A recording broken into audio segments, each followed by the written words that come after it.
When the darkness falls, when the shadows become deep and black, the silent pall of evil settles upon the earth. Who dares to search? Who dares to see what walks in the night? If you dare, welcome to the Tomb of Terror, ladies and gentlemen. Well, today, it's Wednesday, February 22nd, 2023, in the year of our Lord. And we're going to be looking at some keys today. Yes, ladies and gentlemen, Key Comics. They're the only comics to get. Everyone loves keys. So when you go into the comic stores and to your local retailer, ask only for keys. Keys are the ones that are going to become valuable. They're the only thing that matters. And so today, I have a big assortment of keys to show you. Big, small keys. Look at this key. I stole this gag from Meyer Greenblatt. With all full disclosure, look at this. It's a key to start a locomotive. Actually, I think this is a key. It's a key to a Ford, and it's reminding you not to get run over by trains while you're driving your Ford. Yeah, all kinds of keys. Anyway, enough of that. Hilarious jokes. We don't use the word key here on the Tomb of Terror. We don't talk about slabbing comics. We're old-time comic collectors here, and we collect all kinds of pop culture. Basically, we here collect things that your mother threw away: toys, comics, records. Well, the last time we met, it was like a 6-hour episode. We were talking to Kevin at Gotham City Comics, and we got the tour of the inside of that amazing comic store in Mesa, Arizona. And so if you tuned in Sunday, you got to see that. So that was quite amazing. But during that show, we were admiring the fact that Kevin at his store has this great creature from the Black Lagoon life-size bursting through the wall. And I was saying, yeah, I've got one of those too. It's amazing. You got it from the Walmart catalog. But while that broadcast was going on, there was a huge crash. And if you were watching that show, I went and said, what is that crash? I looked and I determined, it must be snow melting from the roof that crashed down to the lower level. But no, it wasn't that, because later on after the show, I was talking to Charlton 66 on the telephone, and as I came downstairs, I went, holy smoke, my creature from the Black Lagoon has fallen off the wall. It's made out of styrofoam, and it was, put up there properly, but I guess the styrofoam weakened and it fell, and knocked all these collectibles on the floor, and it turned out, here's what was damaged the worst, is this modern Nodder Frankenstein. I've got to somehow glue that head back, and this hand back, and this Dragula that was built by Joe Riley, got to glue pieces back. It's a very tiny model kit. It's very delicate. And ironically, this modern Dragula was also smashed. I got to put the wheel back on, and this, I guess it could be worse. So anyway, what I did is, instead of having the creature mounted up here, I put this half sheet for the Astounding She-Monster up there. And so this is what I have now. I had to put the big Frankie back together. He had fallen apart when the creature fell on him. So now I've got kind of I've actually built back better, ladies and gentlemen. In the immortal words of our idol Klaus Schwab, we built back the top of my family This is an heirloom that was handed down to me, this 1950s secretary. I mean, I guess some idiots like to call it mid-century. Let me turn this music down, ladies and gentlemen. It's a little overwhelming. Besides, I need to be listening to, what's the guy that comes on before Alex Jones? What's his name? I can't remember his name. He's pretty good. So here's what you do, ladies and gentlemen, on your Roku. You, Roku. This thing here is like Burrow, the Red Pill Network. It's a pretty good new channel.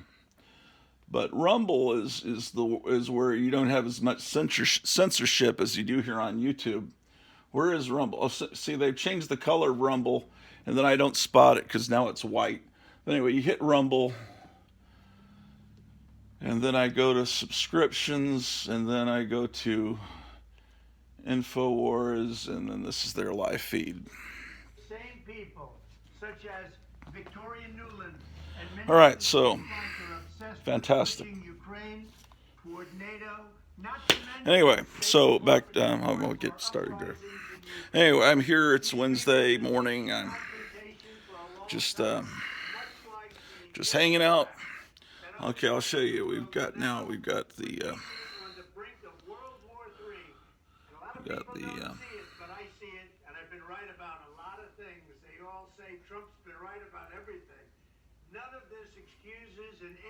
This is the new display post-disaster.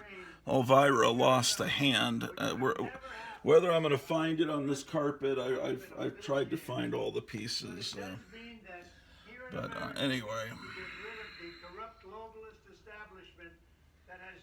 But it could have been a lot worse. There was a little bit of damage to the top of this replica display here. Anyway. Yeah, the creature from the Black Lagoon used to be here. Now, putting the creature from the Black Lagoon's arms back on was kind of a challenge. And I was putting on all this Gorilla Glue. And I don't know what horrible chemicals, probably worse than what they released in Ohio. But I can't get this stuff at 48 hours. I still got this black gunk on the top tips of my face. I scrubbed and scrubbed for an hour. Can't get that off. Here's where the creature wound up. I put him above the grandfather clock. I've got to glue some of his claws back on. They broke off. Anyway, so here is the family grandfather clock that my parents bought in Germany. And so anyway, your creature is somewhat unscathed. See, this arm is not where it comes together. But anyway, if he falls now, he's not gonna fall all the way. He's gonna get caught by the grandfather clock, you see. But see, I've got to still put this claw and this claw back on. And the claws up here, some of them are broken off, but you can't really see them. So I guess it's okay. So this is the new state of things, ladies and gentlemen. He's now the caretaker of the grandfather clock. So that was an exciting thing that happened right after the last broadcast. So it's the way. So anyway, so I'm sure you're fascinated. Well, you came here to see Key Comics, right? So let's decide what comics we're going to slab, ladies and gentlemen. Anyway, this Dragula is a real pain because there's these little tiny pieces. They made this model kit microscopic. See these little pieces? Like a gear shift, and it's just tiny. If you ever see, this Munster coach was already broken. I bought it at an estate sale, and it was already just in pieces. So that wasn't a loss. But in this Frankenstein Nodder thing, I could probably that's the second one that's broken. But anyway, I guess I could put that back together where it's kind of presentable. And this modern Dragula, it's just this wheel and that. But you know this canopy here, the glass canopy that Grandpa sits on, isn't big enough proportionally. The one on the 60s model kit is more to scale with what the original Barris car looked like. Anyway, let's go upstairs and start organizing comics. Unless you want to see anything else here. This is I put this on Instagram, and a lot of people, a picture of this new display. It seemed like a lot of people liked it. So my validity as a human being has been since people on Instagram liked it. I must be an okay person, huh? I moved this mannequin here because I've got Hedy Lamarr over there, and then she kind of bookmarked. See, now I can. We've got two kind of move back a little bit. They kind of balances. I've been studying interior design, and I figure this mannequin here balances this mannequin here, right, ladies and gentlemen? We'll go to that video a little bit later, but that's what I think. This is my childhood Captain Klutz T-shirt. This is one of the things that. How about that? The immortal Don Martin. If you have any interest in this bolo tie. Maintaining its position at all. Okay. Provide a decent life for its citizens. All right. Having not just a moment, ladies and gentlemen. Well, it's Wednesday. Tonight is the Four Color Fossils television program, and Sunday I'll be going live with another sermon. I still don't. We've got a lot of. Well, there weren't that many people that watched the sermon, but lead to the best possible outcome. Maybe we'll get more members of the congregation. This should make your blood boil, knowing just how far from that lofty goal that we've fallen. This clip number 9. It's a teenager. Can't be more than 15. I've got a DVD-R here. I put it in the DVD recorder. In this 5-minute diatribe about his experience as a child. So I've got a live stream of Alex Jones's InfoWars Network, and I've got it recording in 6-hour speed. Right, so if I start recording right now, it's about 9:10. Despite the board's attempt to deny it, District 196 schools are quickly becoming a place where promoting activism. It'll record right through Alex Jones's show that starts at 11, and I'll have basically almost a whole programming day's worth of Alex Jones saved on disc. So there I started recording. It's going. And if you don't preserve this stuff on this old style medium, this stuff will all be gone because I predict they'll try to wipe all history, just like George Orwell predicted. But you record it on physical media, VHS, DVD-R. It'll at least you gotta download it somehow, however you choose to do that, or it will be gone. So those of you that have digital comics and you don't care about the floppies, the idiots call them floppies, well, those things are just one electromagnetic pulse, EMP, and all that computer stuff is history, ladies and gentlemen. Okay, I'm trying to figure out what else I need to do here. I guess we'll head on up and start organizing comics. There's some Silver Age stuff I need to put into the Silver Age boxes. That might be interesting. So,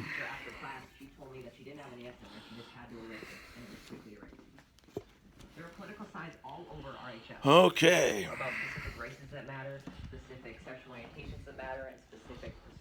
So let's turn the lights off because climate change is an existential threat to our democracy. All right. Maybe I should make this angel part of my church set for Sunday morning. And,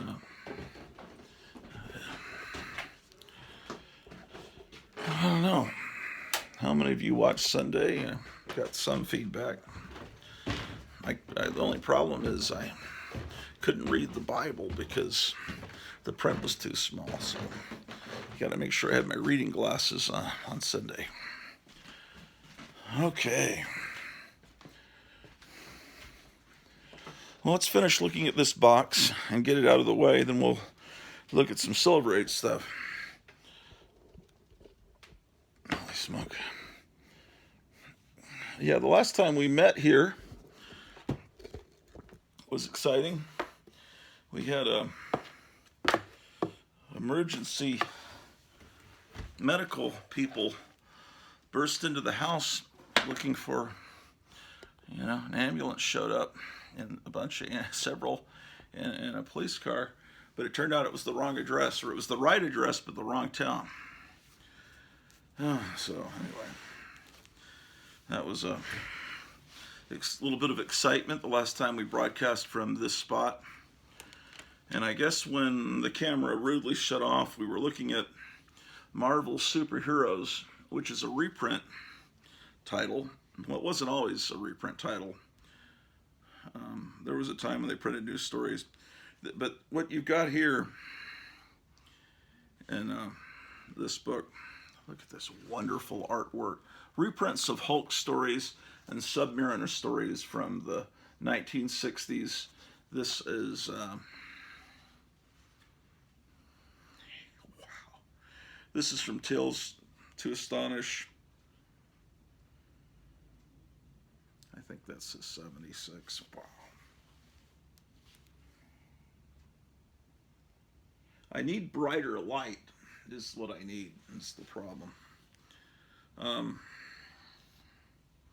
It has a new cover, and but it has the... There's the Submariner. Who was the artist on this Hulk story? It's great art. Oh, of course, Marie Severin. I should have known. I love Marie Severin. Wow, she's great. She's the greatest. Okay, I have issue 51. I'm missing 52.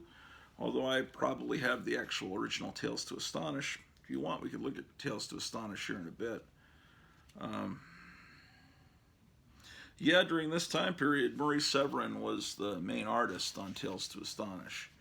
But this is a lot cheaper way of getting these stories if you don't want to buy the originals. But if you don't buy the originals are surprisingly affordable. If you look at, with a few exceptions. I don't know why they are. It's inexplicable, but I think people prefer the comics where the hero has the whole comic, So you had Hulk and Submariner were paired up in Tales to Astonish, but at a certain point, the comic became all Hulk, and then Submariner got his own comic, and the Submariner started with issue 1, and the Hulk continued with the numbering of Tales to Astonish. With this issue, which is the first, it started in 68, this is reprinting Hulk 101, or 102.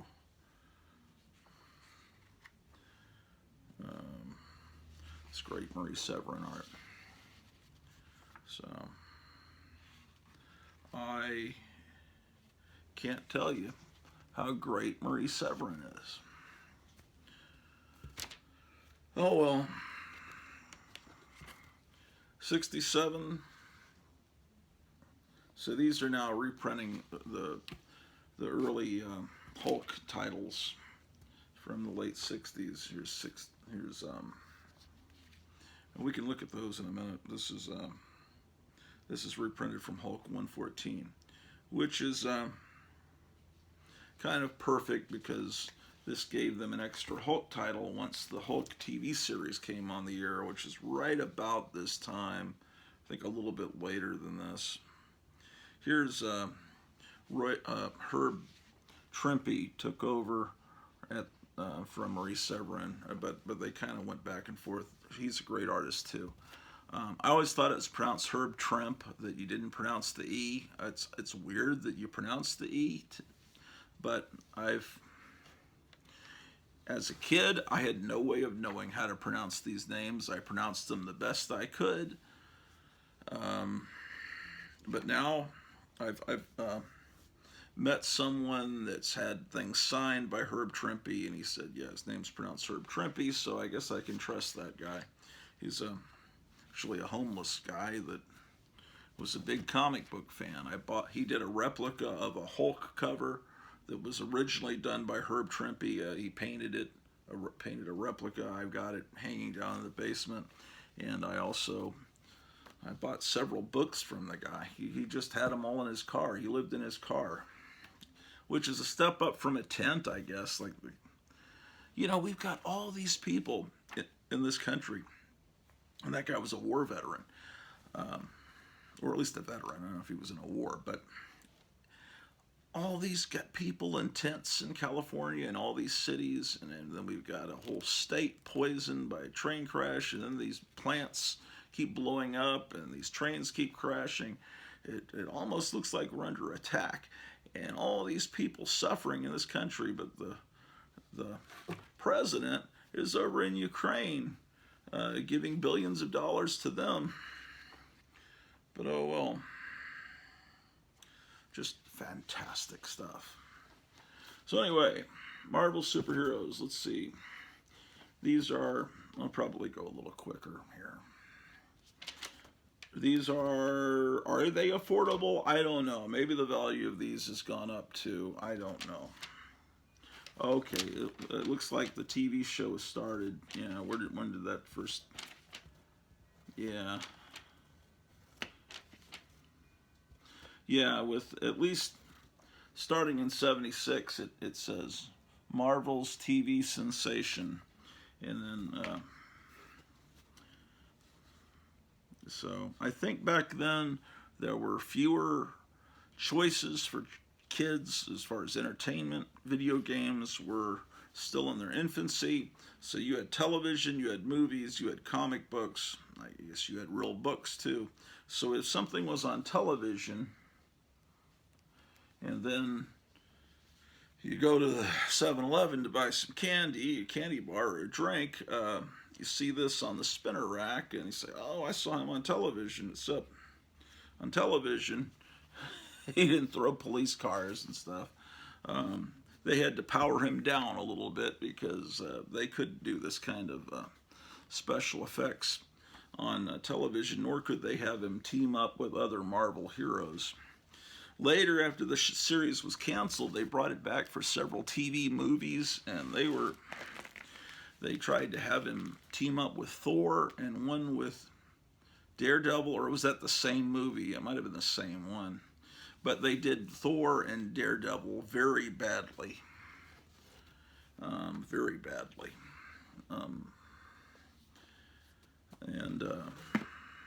So that was disappointing. Anyway,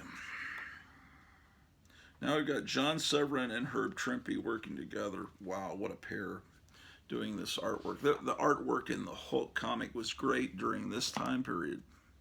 And what's weird is I don't have enough of these issues from this time period.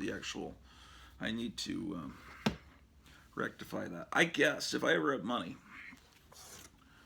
Okay, here's Marvel Superheroes Summer Special. This is a 90s thing. It's got Tigra in it. Yeah, that's probably why I got that. There's Marvel Superheroes Spring Special from 1991.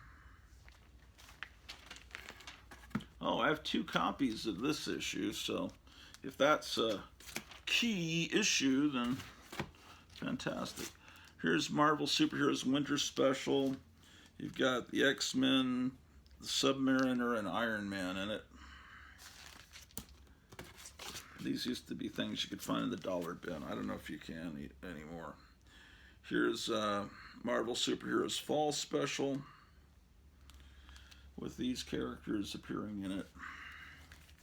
Yeah, see, at this point, these comics got really ugly looking. I don't know. I mean, is the artwork okay? I don't know. Everything about this is, it just says person seen, front door, doorbell. Probably the mailman. Okay, whatever. Here's Secret Wars #1. I don't know. Is this valuable? The one that people love is the one I don't have, that has Spider-Man in his hideous black costume on the cover. Everyone, that's the key issue everyone loves. But here's issue 1. How about that? Got 2 copies of that. Here's issue 2. If you need a copy of issue 1, I'll be willing to trade you, or whatever you want to do. Here's issue 3. I mean, these to me, these are very common. These aren't rare comics. These were everywhere. It seems like there were 1 million of these printed. To me, this was like a time period where the magic was ending. Some people, they were kids. I was older. I was in college when this was coming out.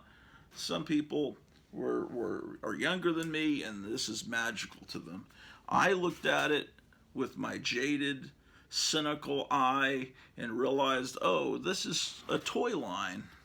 They're putting out toys, and they want all these characters and villains to be all together in the same little. So they put out a Secret Wars toy line, and I knew what they were doing. That this is all a cynical ploy.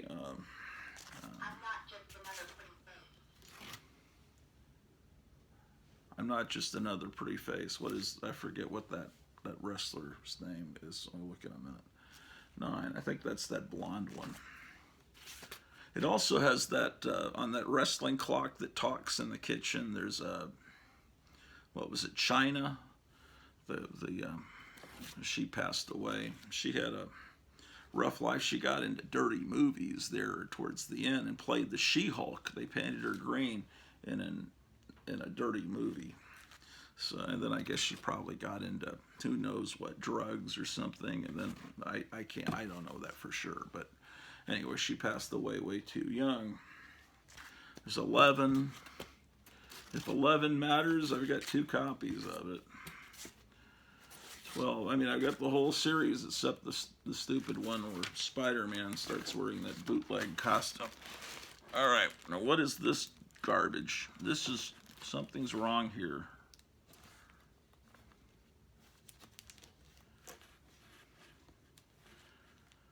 Okay.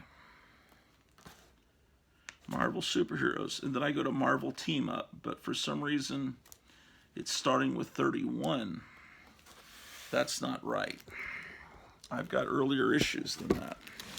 Let me look in the next box and see if there was a mistake in filing these. Part of what I'm doing is organizing. Part of what I'm doing is putting books into the collection. But I don't have anything to put in until Marvel 2-in-1, which is in the next box.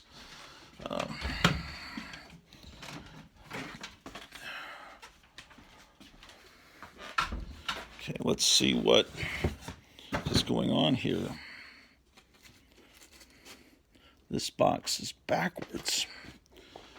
All right, hold on a second.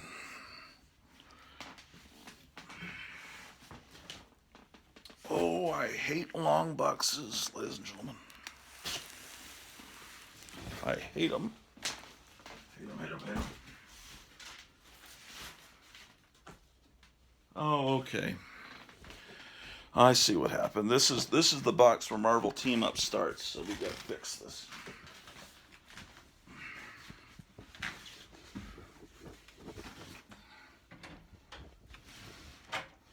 Alright, so this we'll get to look at my collection of Marvel Team Up.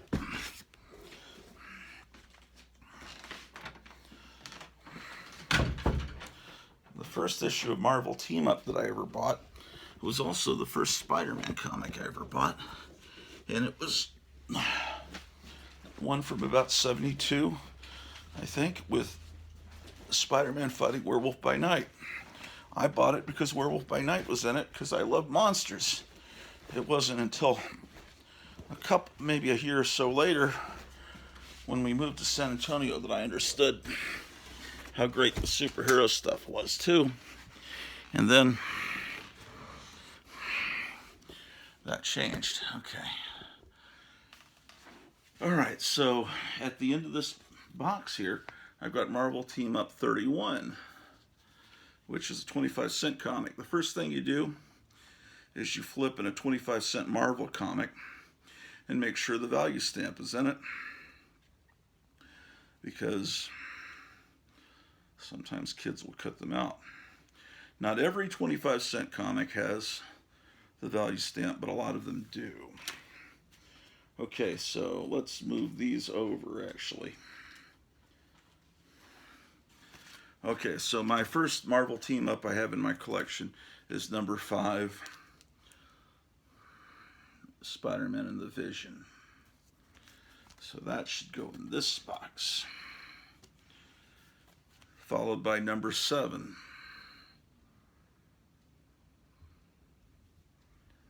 This one isn't bagged and boarded yet. So I'm going to take a look inside. I love the shading in that panel there. Good stuff. Okay, Spider-Man and Thor, not in the best of condition. Number 8, Marvel Team Up, Spider-Man and the Cat. Always like this character. Her costume was designed by Wally Wood. I have 2 copies of it. Here's number 10. Everyone was getting excited about Kang the Conqueror. I'm now hearing that Ant-Man is as bad as the new Ant-Man movie that just came out last weekend. People are saying it's as bad as the Eternals. I find that hard to believe, but it's very possible, you know, might be. Okay, so not in the best of condition. This was well loved, but this is my childhood copy. This is my first Spider-Man comic. I bought this at the 7-Eleven, a block or so from me, that I could walk to when I was in 2nd grade. Let me open this up because it's kind of significant to me exactly when it was in my 2nd grade year that I bought this. So, August of '73. Okay, comics are dated 2 months after they actually go on sale. So you count back 2 months, and that would make this June of '73. Okay, so that's the summer. We would have been getting ready to move to San Antonio at that point. So this was right as we were about to move from Hampton, Virginia to San Antonio. And I remember the day we left from Virginia to San Antonio, Plop number 1 came out. So that was in my little satchel, my little traveling bag as we moved across the country by car.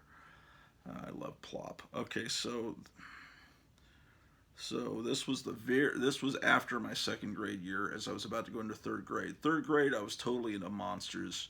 And then right about this time, in the middle of the summer, when that Marvel Treasury Edition number 2 of Fantastic Four came out, that's when I discovered the Marvel superheroes being great, as well as just the monsters. So it looks like the 4th grade year was my plunge into the superhero stuff. So that's 12. This is technically my first comic that I purchased by myself with Spider-Man in it.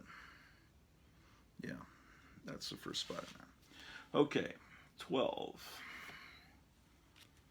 15. I bought this. This one I remember buying at the PX in San Antonio. You know, I could, when we lived in Virginia, I walked 2 blocks to the 7-Eleven. And then the school was like right back behind where I lived. So I could walk to that. And then there was a forest there, some hillbilly that lived behind it. Sometimes his dogs would come out and chase you. There was a cool forest there. You'd go in. I remember seeing a snake skeleton in there once. There was a little miniature creek that went by, the little bridge over it. You went to the school. The school's been closed. It must have been infested with.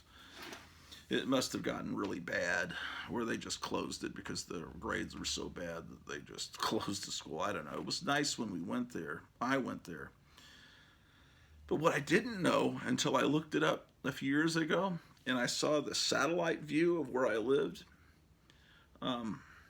maybe the other direction that I didn't walk, about, I'd say 2 football fields away, was the ocean. I had no idea we were that close to the ocean. None. I could have walked in less than half an hour and been at the beach. And we lived there a whole year. I never knew that. But I was a second grader, so what did I know? Okay, so this one, you can see, the heck is it? It's like a little stamp. There's some little red stamping there. That's from, because I bought it at the PX, the military base. 12, okay, there's 17, Spider-Man and Mr. Fantastic. See, this has a Mark Jewelers insert. Look at this nice Kirby-esque machinery there. Cool, number 17. Number 18, Spider-Man's not in this. Human Torch and the Hulk. That was very unusual. Marvel Team Up is usually all Spider-Man. But in those early issues, I guess it wasn't necessarily. I have 2 copies of that. Okay, that's not something I bought when I was a kid. I bought that later. Okay, this one I bought as a... No. I have 2 copies of this. This is my childhood copy. Here, Spider-Man and Kazar. This one I must have gotten later. And this one has a Mark Jewelers in it too. These were just put in comics that were sold on military bases. Some people say they were only sold on, you only got them in military bases overseas. I disagree with that. I'm pretty sure it was in military bases even in this country, because I have some Mark Jewelers inserts, and I know we were stationed, my dad was stationed in the States at the time. Yes, I'm sure of it. So, if people tell you they were only in editions that went overseas, that is a fallacy. But if you're someone that's that excited about Mark Jewelers variants, there actually might be something wrong with you. I mean, they do. It's kind. I guess it's interesting, but to me, it's just interesting because of nostalgia. Because I remember going into those cool magazine stands at the military bases. They were very well stocked. Because back then, people read. There used to be magazines and comic books, and people actually cared about them. Okay. Marvel Team Up, Spider-Man and Hawkeye. 22. There's another copy of that. And then Human Torch and Iceman, which is an interesting pairing. It's kind of like when they used to team up Submariner, have Submariner and the original Human Torch fight back in the Golden Age. Kind of a 23. Here's another. Oh, I have 2 more copies. I have 3 total copies of that one. Okay. All right. Then the question is, but Pastor Orloff, do you have the big... No, it isn't this one. I'm thinking of Strange Tales. Never mind. It's number 24. I always thought this cover was great. Spider-Man and Brother Voodoo. I think they call Brother Voodoo something different now. I don't remember what they changed his name to. Don't know.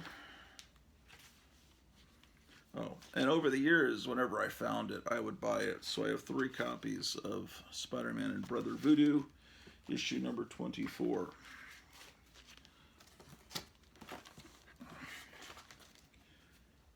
Okay, I guess they did this every so often in the early issues. Here again, here's the Human Torch instead of Spider-Man teaming up with Thor. And another copy. And another copy.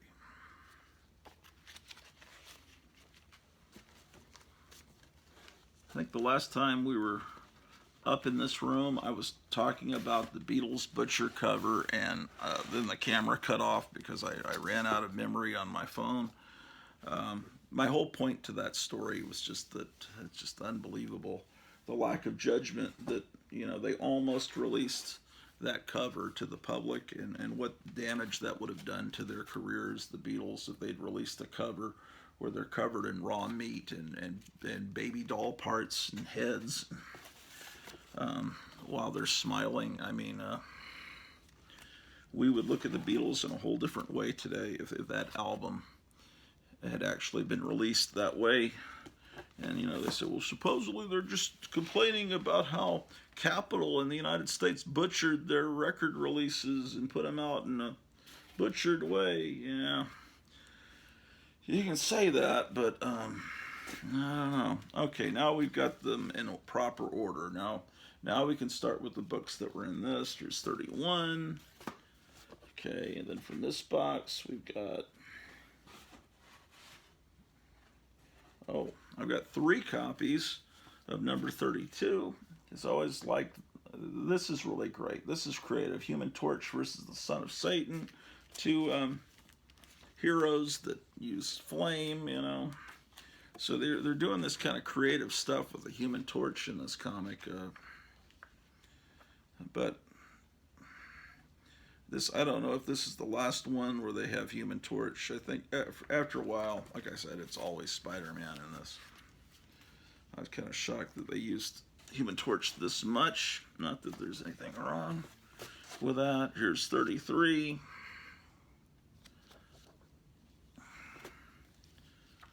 .34, Valkyrie.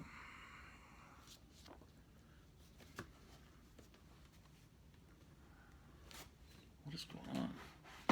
Oh, 34. Okay, so these 2 boxes really are messed up. Okay, 34. Oh, another 34. Because I always liked the character of Valkyrie. I thought she was cool, so I guess I just kept buying anything with Valkyrie. 34. Okay, 36 is... I remember buying this one. Gee, which one? I don't know which one was my childhood copy. Usually my childhood copy is the one behind, but that one has more spine ticks, so I'm kind of thinking... Anyway, it's Spider-Man and the Frankenstein monster. There's some nice art in this one. Sal Buscema with Vince Colletta inking. So that's 36. 37, Marvel Team Up, Spider-Man and the Man-Wolf.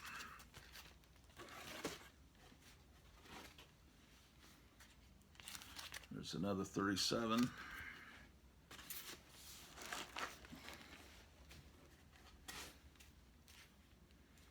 Um, 38, Spider-Man and the Beast. And another one, Spider-Man and the Beast. Okay, let's just start this box with that. Okay, I remember by this point, 2 years have now passed. All those came out while I was in San Antonio.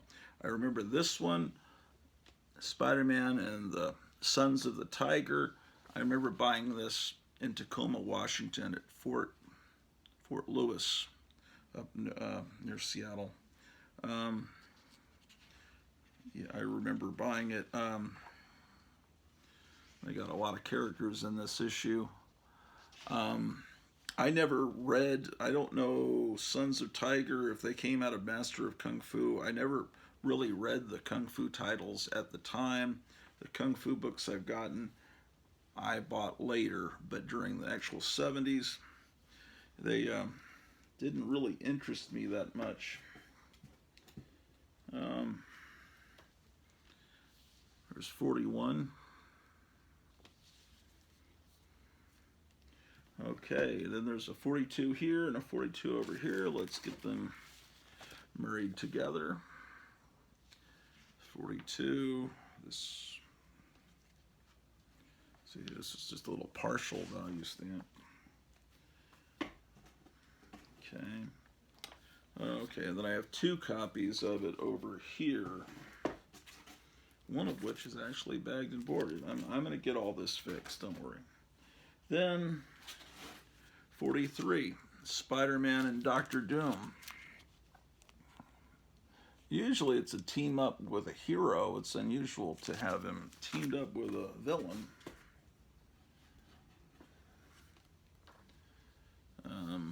Again, another copy of 43. And then there's 44 there. And a 44 over here. I'm glad I'm doing this now. I'm getting things more organized. This is pleasing to me. Yes. Okay. So 46, Spider-Man and Deathlock. With Spider-Man and the Thing. And another Spider-Man and the Thing. Oh, I've got quite a few. Here's another Spider-Man and the Thing. That's 47. Then we have 49, Spider-Man and Iron Man.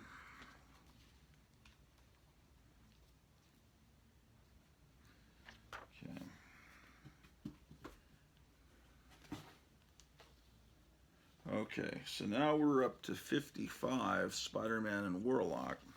But over here, we have 50, so that needs to be put in there.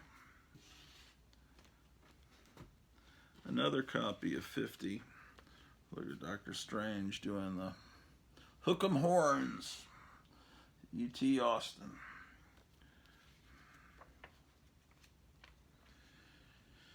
Yeah.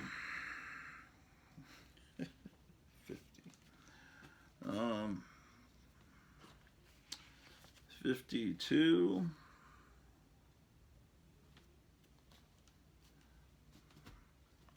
54. Oh, another 54. I've got a lot of duplication. I think over the years, going through dollar bins, not remembering what I have, has created, oh boy, maybe there's a, is there a big demand now for Warlock? Probably. Here's Spider-Man and Warlock. Here's, those people get so excited. It's a newsstand version. See, newsstand looks like that, whereas direct sales looks like that. They both have UPC codes. This must be an early, very early direct sales one. And then here's another copy of the same issue. Let's see who does the art inside. John Byrne, Dave Hunt inking. Yeah, this is during that time when King Kong was an impending release. So this is early part of 6th grade here. Okay, then that brings us to Marvel Team Up 56, and now the 2 boxes, the mix-up has been fixed because there's nothing else that was in that other box. And I could be wrong. Maybe this was bought in a pack of 3 comics. I just don't remember. It could be that.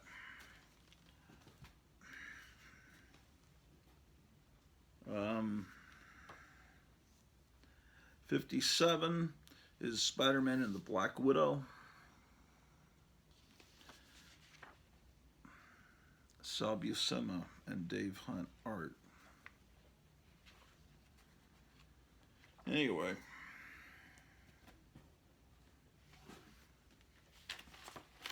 I have another copy of that as well. 57.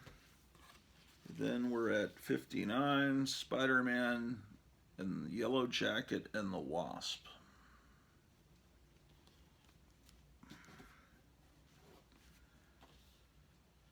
And then 63, Spider-Man and Iron Fist.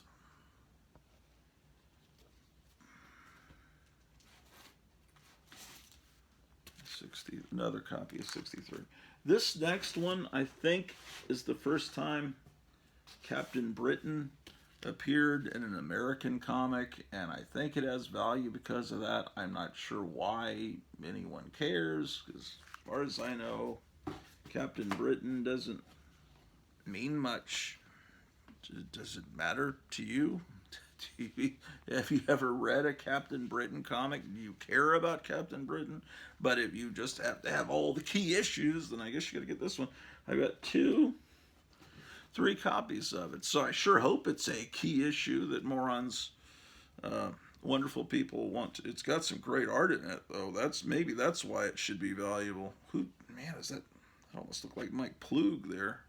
John Byrne. Okay, it's John Byrne channeling Mike Ploog there. I'll show you what I'm talking about. It doesn't look like that through the whole story, or is there just a story at the back? What is going on here?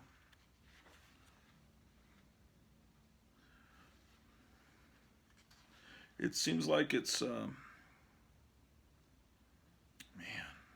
Okay, well, so this is John Byrne, but it looks very much like Mike Ploog art. I guess this is him remembering his origin, you know, because we don't get the British comics over here, so he has to tell us how he became who he is, and I guess something to do with Stonehenge and maybe King Arthur's sword and all that crap. I'm just kidding.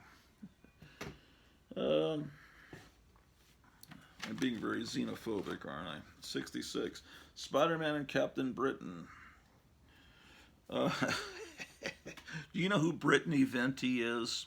Look up Brittany, Britney, last name Venti, Venti, Brittany Venti on YouTube. She's entertaining. Tigra here, the way that she's been drawn, she looks exactly like Brittany Venti with the hair like that. Anyway, she's this conservative YouTube girl that does this act like she's an airhead, and everyone calls her a hammerhead shark because her eyes are kind of set far apart. It's just she'll appear like on Friday Night Tights in the Nerdrotic show. I mean, she'll appear on the Nerd World, video game type people and comic book people. But anyway, so I have several copies because I've always loved the character Tigra. Tigra was always reminded me of the character from Vampire Circus, the Hammer movie. Always loved the human-animal hybrid women. They're probably Nephilim, right? Maybe we should talk about that in our church service on Sunday, about God flooding the world to get rid of things like that, these evil genetic experiments by the ancient Babylonians. 69. 72. Man, I'm starting to get bored. 73. It's like Sesame Street. You're learning your numbers. You're learning how to count to 100.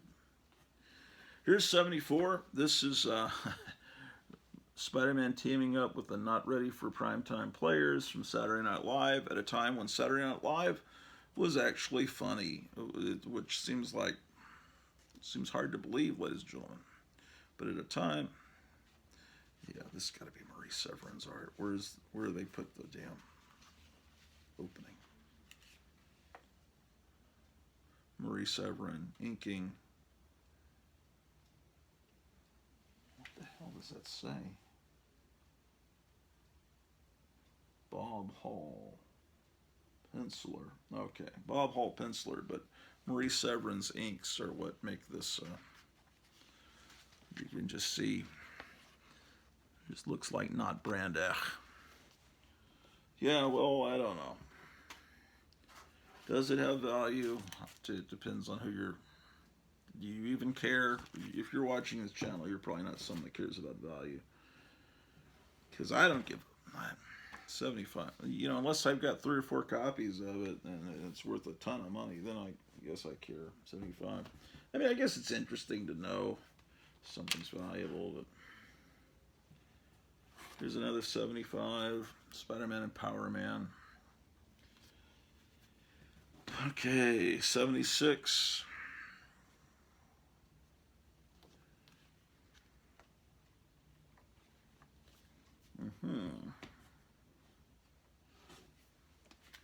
Spider-Man and Ms. Marvel when she looked like that.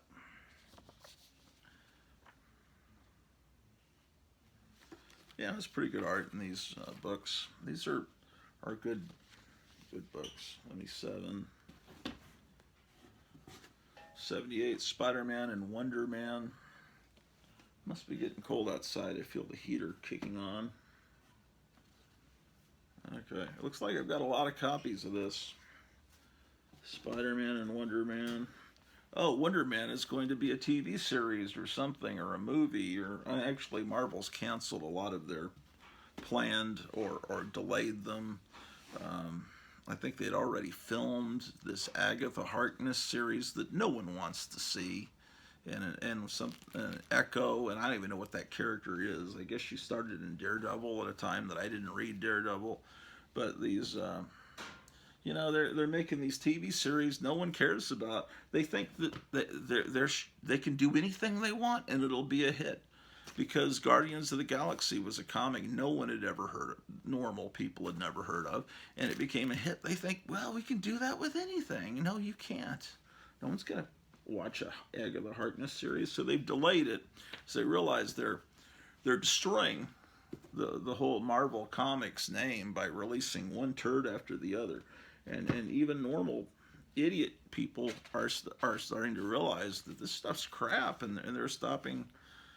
And I've always been a Marvel fan, and I've stopped caring several years ago about these movies, and they just keep, it's just, how many times do you need to be slapped in the face before you realize that they don't like you and they don't want you as a viewer? And the people they're trying to pander to aren't caring anymore either. Spider-Man and Satana. That's pretty cool. Pretty cool. Look at this. How do you not own this issue? What is wrong with you?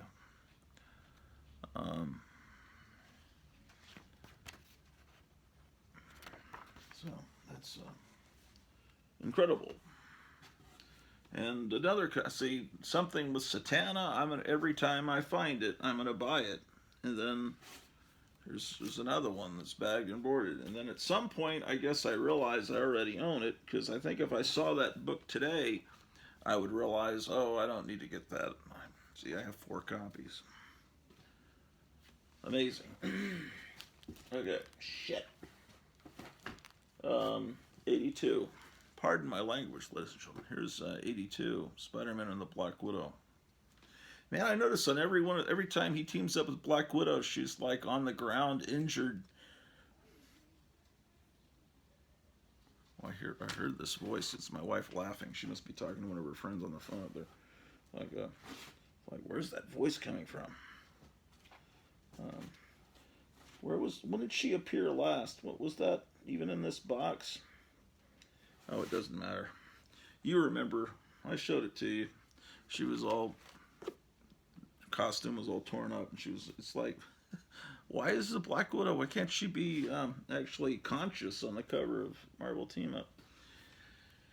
Okay, here's Nick Fury teaming up with Spider-Man, and that's issue 83. 84, teaming up with Master of Kung Fu.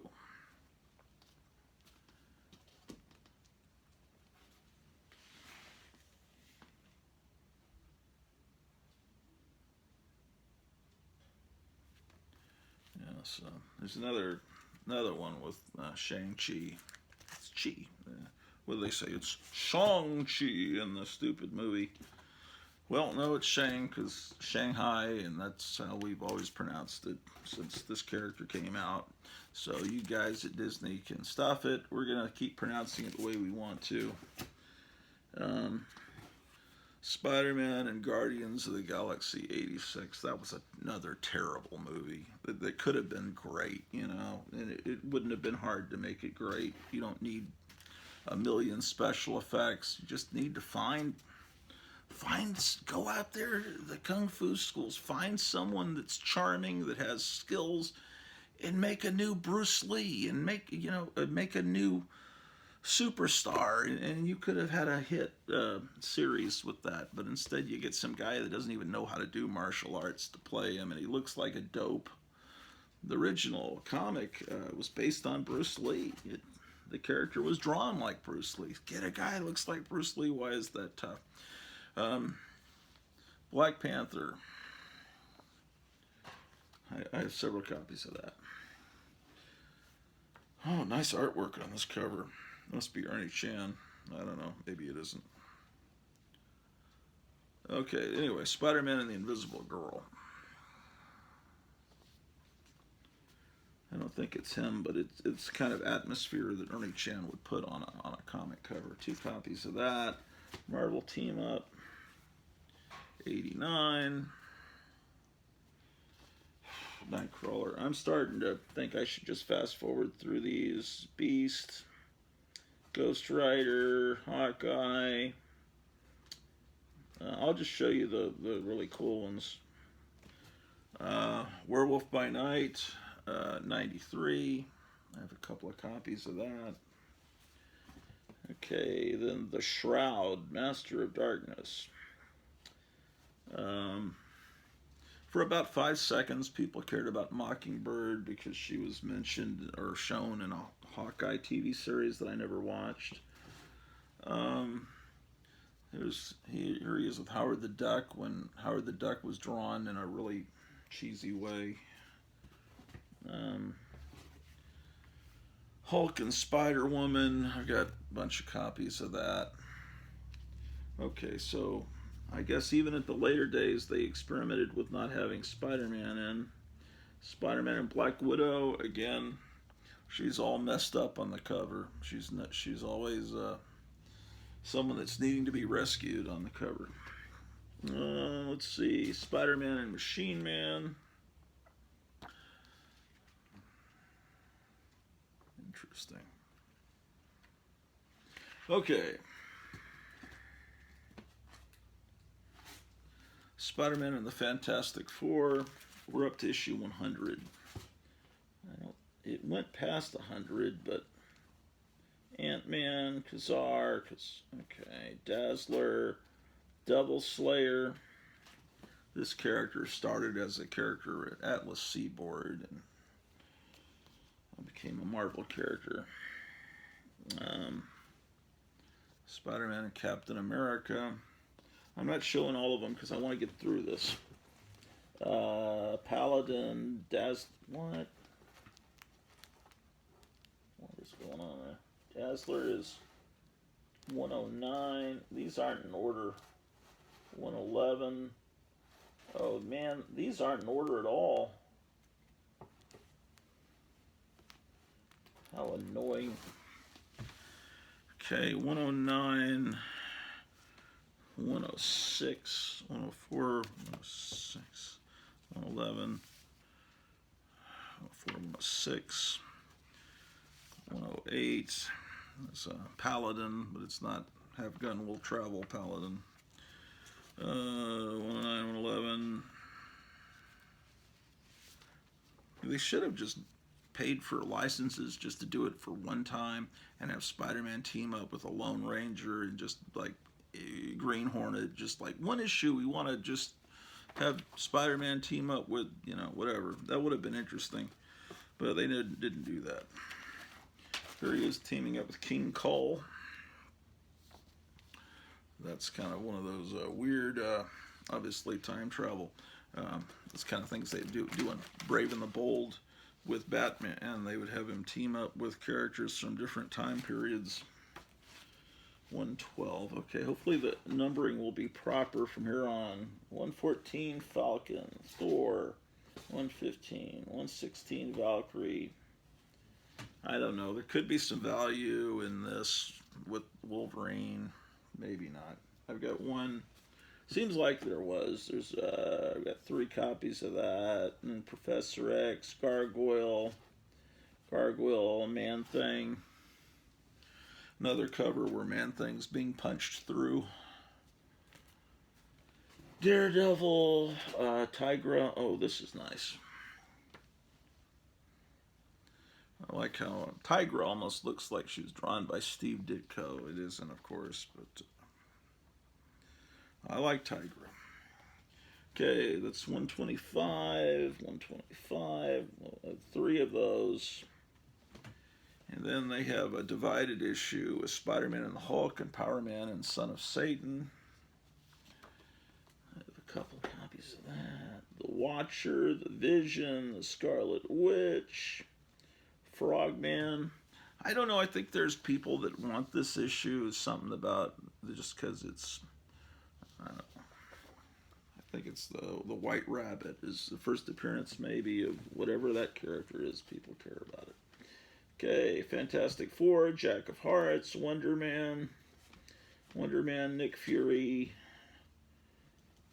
Black Widow. Will it ever end? Will it ever end? Oh, this issue, I think, is, I don't know, the 3rd appearance of this black costume that people like, or something like that. It's issue 141. People care about that. Captain Marvel, Moon Knight, Human Torch, Thor. Oh, was this 150? They say it's the last issue. And it says, and now a moment's silence before the action begins. Boy, that's a really bad drawing. Look at that. That's really bad. That looks like a 3rd grader drew it. Seriously, who drew this cover? Watch it be someone I admire. Yeah, it looks really bad. Look at the way his head looks. It's like just horrible. Okay. Of course, then there's still annuals. Here's Marvel Team Up Annual number 2. Got a couple copies of that. Here's annual number 3. Oh, this is going to be the most boring episode ever. Marvel Team Up 4. Team Up 6. You don't care about these. Then there's an index to it. Then there's the Ultimate Marvel Team Up. Nah, you don't want to see that. Oh, I'm hurting my back reaching way over. Let me move this box. Whoa, boy, did you hear my knees crack? It's horrible. Oh, goddamn fucking shit. Fucker. The joys of long boxes. I'm sorry, ladies and gentlemen, I didn't mean to curse. Okay. One of these Marvel team-ups, I don't know where it is. Maybe it's here. It's Spider. It might be this. Ultimate Marvel Team-Up 11.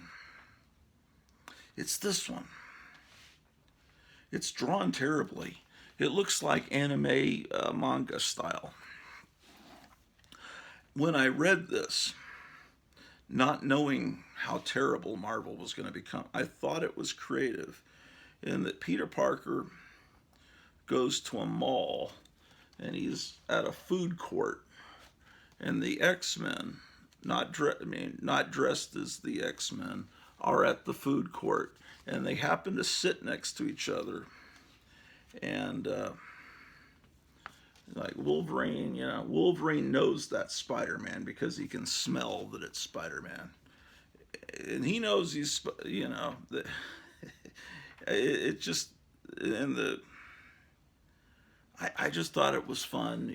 I guess they find out I guess Mary Jane's asking what it's like to be an ex. I mean, I don't know. I thought it was creative at the time. Now I look at it and just 20 years later, it just looks like the style of the art. I see what they're doing. They're destroying everything I love. But anyway, I thought it was kind of cool. Marvel team up. Usually it's battle action, and this issue it's just they're teaming up at a food court talking to each other, and it's kind of that cat and mouse. It's like, I know you're Spider-Man, and he knows that's Wolverine. You know, it kind of like, I thought that was very well done in the Spider-Man movie with Tom Holland, where Michael Keaton is the Vulture, and turns out he's the dad of Peter Parker's date, and he's driving them to, and it's like oh shoot, that's the bad guy, the Vulture, and he's kind of picking up that, hey, that's Spider-Man, but I better play it cool, because I thought that scene in the car was really good. That's the kind of stuff I remember from that really made Marvel great. And that story would have been good if it just wasn't drawn in that style. It's no offense to people that love that style. It just belongs in manga, not in a Marvel comic, in my humble opinion. Anyway, Marvel Triple Action. This starts as a Fantastic Four reprint comic, but there was another Fantastic Four reprint comic, Marvel's Greatest Comics. And it was kind of weird that there were two at the same time. But anyway, Marvel Triple Action. I was going to go through Soul Rage stuff, and I'm running out of time. Maybe I need to do a separate episode. Marvel Triple Action. This is the early days of 20-cent comics. Look at the detail in this Jack Kirby art from that era, the 60s. Here's issue 4. I mean, these would reprint these are new covers, but inside is the original 60s Fantastic Four stuff. I guess I have another copy. And another copy. This one. Oh, and they show you the original cover inside. That's kind of neat. All right. Then Marvel Triple Action with issue 5 becomes an Avengers reprint book. And that's a very nice cover. Then with issue 6 of Marvel Triple Action, it's still an Avengers comic with another great cover. Because everything was great in the 20-cent time period. Even these reprint comics. Here's number 7, again reprinting 1960s Avengers. And then it looks like I'm missing 8 and 9. Here's 10. For years you could get these in the 50-cent bins. I don't know what they're, what they cost now. I don't know. No clue. 10. As the originals maybe go up in value, maybe people are interested in these, but maybe not, because they just buy those omnibus books that have all the stories. But then you don't have the original 60s ads, and then in this case, the reprints in the 20-cent era, you still have the wonderful ads from the 70s. And it's just a matter of what you consider wonderful. I don't know. I consider you've got this great 60s art, and then you've got how this is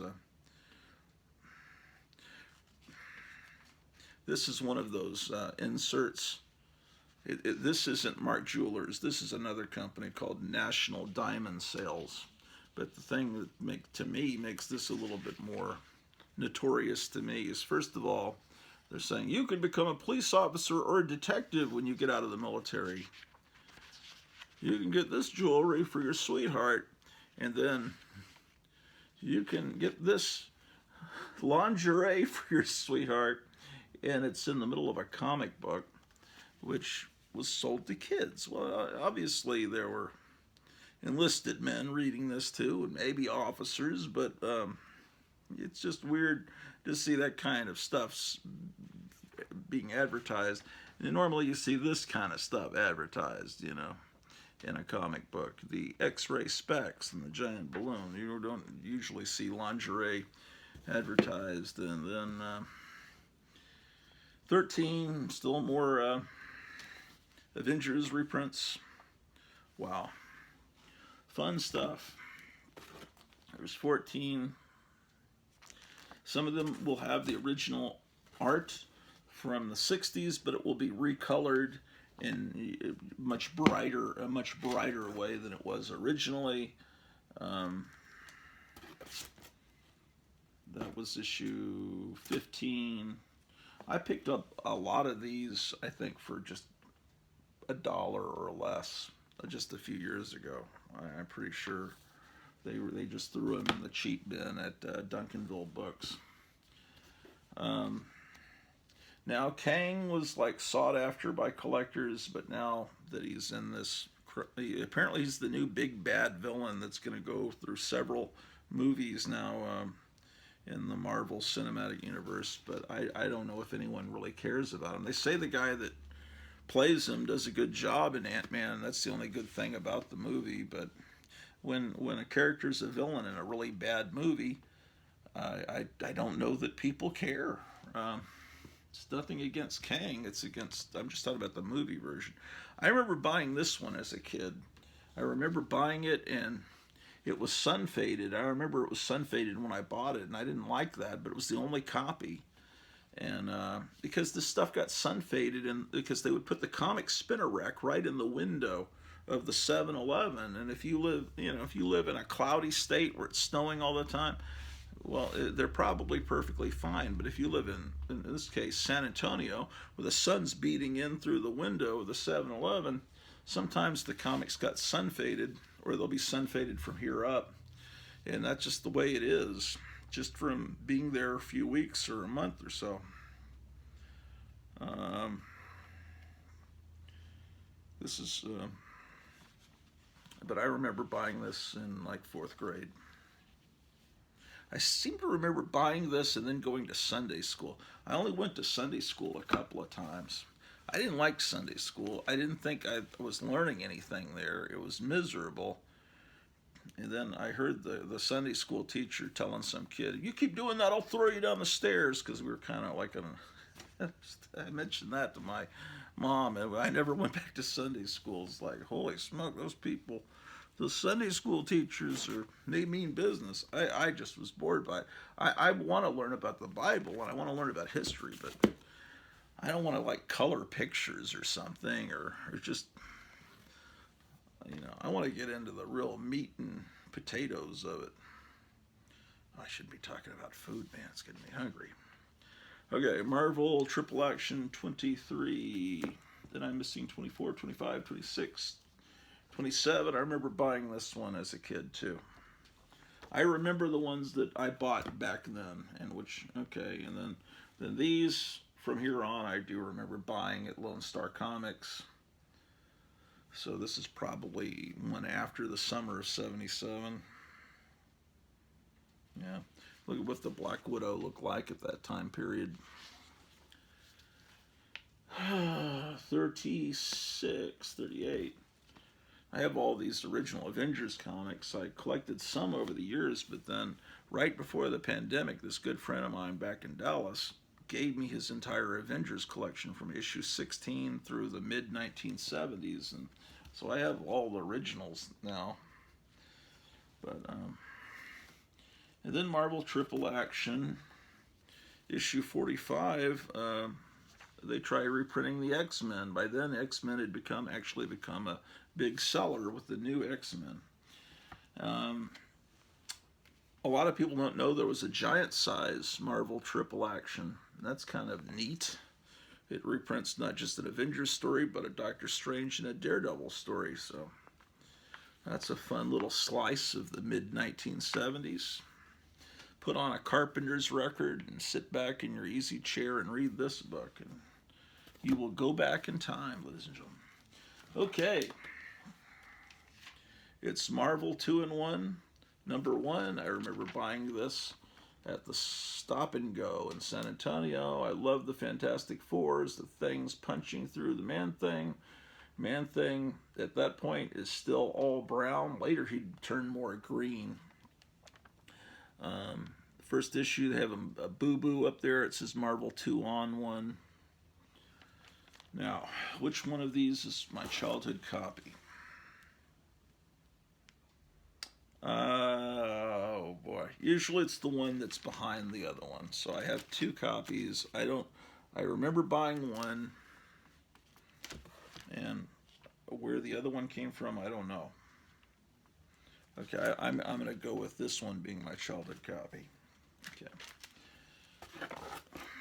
This one I bought later, The Thing and the Submariner, issue 2. Oh, this is where I need to put in another issue, but wait.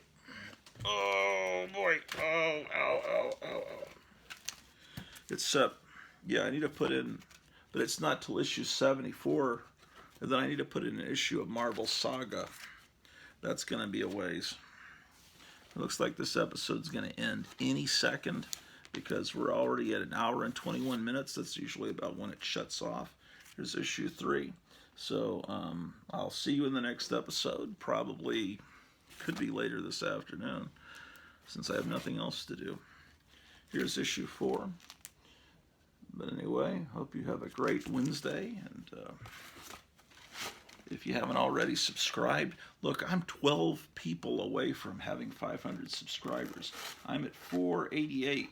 If you could please let people know to subscribe to this channel, or if you haven't subscribed, please subscribe so you don't miss an episode, because I want to get to 500 so I can have this big giant party here on the show. Marvel 2-in-1, this one I bought as a kid with Guardians of the Galaxy. I think they were showing this on the 4-Color Fossils show last week or the week before, and they were saying this is the second appearance of Guardians of the Galaxy. I have the first appearance in Marvel Superheroes from the 60s, so I think that's what they were saying. I'm not sure. But anyway, try to get me up to 500. Do what you can, like let people know, or post it on, if you still have a Facebook page or Instagram or something. So I really would love to have 5. You know, I've been doing this for like 4 years. I don't remember. It sure would be nice to have 500 subscribers. Here on the Tomb of Terror, I have several copies of this one. From a distance, I always thought it looked a little weird, the way his chest is kind of rounded. It's just something, I like the art. Something about it from a distance looked a little weird. It's all right. There are some kind